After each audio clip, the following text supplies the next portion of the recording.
Hi Year 11 Biology. In this video, I will show you how to simplify surface area to volume ratios.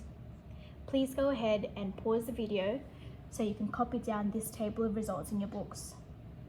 Pay attention to the subheadings, which are side of cube, surface area in centimeters squared, volume in centimeter cubed, and surface area to volume ratio.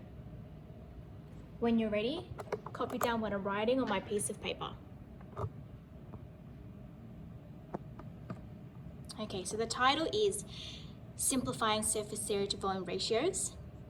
And I've gone ahead and I've written down the values from the first example in the table.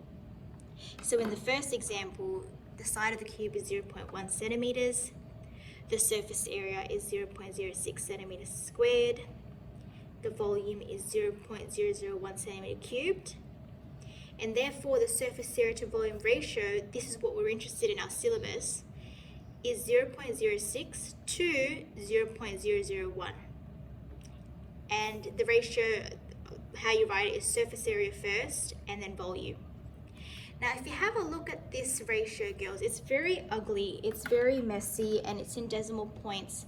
And we as scientists don't really work with decimal point values. It just doesn't look nice, it's not easy to understand. So what we do is we simplify this ratio.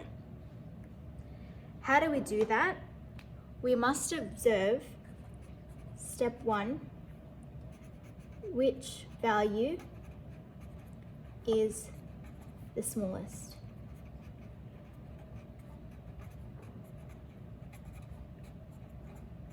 Which value is the smallest in the ratio? Now it looks to me that the smallest value in this ratio, 0.06 to 0.001, the smallest value is 0.001. Okay, so now we figured that out. So we have 0.06 to 0.001. Now that we've figured out the smallest value, what you do, step 2, divide both sides by the smallest value. Okay, so we figured out the smallest value is 0.001. We divide both sides by 0.001, and this will give us a beautiful number. So if you divide something by itself, and I'll put this down again.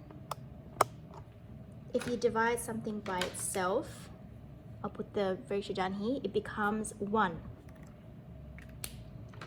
For this section here, in your calculator, what this looks like is basically 0.06 divided by 0.001. That's what it looks like in your calculator. And the value that you will get is 60. This is a much more simplified ratio compared to these decimal numbers. This is much cleaner, and we can actually see in this that this is a very, very large surface area to volume ratio. And for cells, that is what we want. We want a large surface area to volume ratio, because if the ratio is much larger, it means that there is a more efficient exchange of materials in and out of the cell.